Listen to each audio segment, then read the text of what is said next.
Age of Enlightenment, baby. Part 19. He's alive! He's alive! I feel like the scene from Young Frankenstein. It's alive! But our favorite guy from Maryland has been found alive. We had to have a senator go down there and track him down, but they did an interview and he's alive, and I am so excited and thrilled. And by the way, he is risen. And that has nothing to do with that. This is about Easter. Happy Easter, everyone. Happy Easter weekend. He is risen indeed, which is why I don't worry about this evil and corrupt administration, because I know how everything ends in the end, because I read the word every day. But folks, the name of this episode is, Hey Trump, he's alive. And that's a problem. That's a problem for this administration, because we're going to spend the next 3.5 years catching this administration and all of its evil intents and lies and deeds, just like, the children being shipped all over the country during the first administration, which is, one of the first things they did. And one of the first things they're doing now is deporting people. I find it hard to find the words without using profanity about how upset I am and how disappointed I am in our government. The fact that Pam Bondi is deciding who to sue, and she's at the instruction of the president. Pam, not the way it's supposed to work. So, check yourself. Check what your job is. Read the effing Constitution whenever you get an opportunity. It may help you out. Anyway, I digress.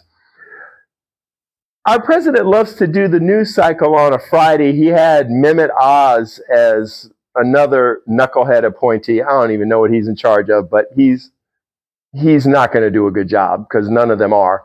So he had his little 5 minutes of fame on the news with this administration. And Trump, again, just can't pass up an opportunity to lie. First of all, he attacked this gentleman from Maryland who was deported without due process. And I recall Ruby Freeman and Shay Moss, two of my heroes from his first administration. And bless their heart, their lives were just absolutely crushed by the president during his first presidency. And and one of them was interviewed, and she just frankly said, do you know what it's like to be attacked by the president of the United States?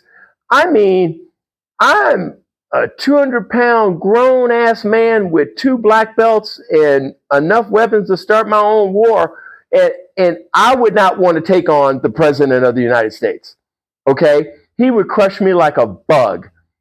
But the only reason, he's doing this is because he can. And because this gentleman from Maryland can't fight back. He's had no due process. He's saying, oh, he's MS-13, he's this, he's that. Well, how do we know, Mr. President? How do we know? We do know you're a convicted felon. I think every time we introduce you as president, we ought to say 34-time convicted felon president, Donald Trump. I think that should be his formal introduction, because both of those tags will follow him to the grave, whether he likes it or not. And, while we're talking about news cycle, can we keep Jesus in the news cycle through the weekend? Can we just, every time, hey, news stations, whenever you want to post something about Trump, post something about Christ. How about that? That would be so awesome. And I'm sure Americans that aren't even Christian would love it as a refreshing change. Okay, because let's face it, he's been compared to him, right? From holding the Bible upside down to, quoting scripture, 2 Corinthians. Okay? Throw an ND at the end of that, 2 Corinthians. But it's okay, I digress. And Lord knows, anybody that's worshiping this fool, first of all, they'll never see this post, because I guarantee you I'm not on their algorithm. But folks, It's Easter weekend. He is risen.